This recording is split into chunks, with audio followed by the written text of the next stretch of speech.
I'll be honest, I still have no clue how to properly rank Sonic the Hedgehog because I literally couldn't care less about the game. I did try it out as a kid on a Sega Genesis emulator, didn't grab me. I tried later as an adult, didn't grab me. Really, the only reason I'd launched the game in the past few years is to make sure that the CRT filter I use for old games in my videos properly blends pixels together by checking the game's transparent waterfall effect. But beyond that, I don't care. That being said, I recognize that Sonic is a really good game. Maybe even great, though I have never gone beyond Act 2 in my life to say for sure. But just based on the design of the first two zones, this seems like a game with very solid core mechanics and great levels that reward replayability by having tons of routes you can choose from to find the most effective pathway throughout the areas. The graphics are colorful and the music is really good. Sonic the Hedgehog is a great game, but I just don't care. I don't even know why. I'm not a fan of the character design and the overall vibes and theming of the game, I guess. But is it the reason for my apathy?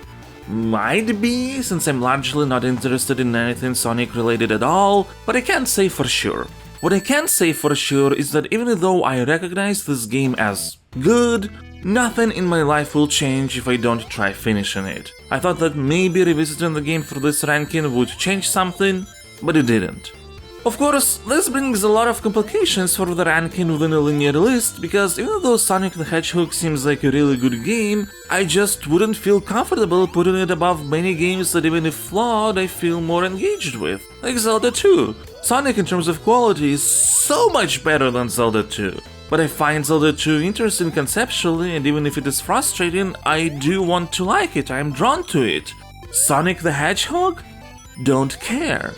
But putting Sonic above titles like Adventure, Burger Time, Galaxian, and others?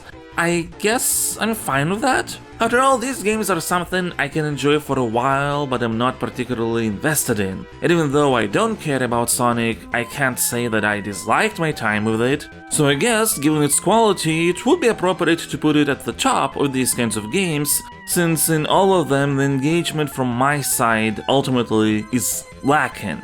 While starting with the Lost Levels, Metroid and so on, yeah, overall these games I find problematic, but there's some nugget I find really intriguing, so they're all more emotionally resonating than Sonic to me, even if many of these games are not nearly as good. I guess this is a fine spot. But this is a live list. If I realize there is a better spot, I have no qualms with changing it later and then notifying accordingly.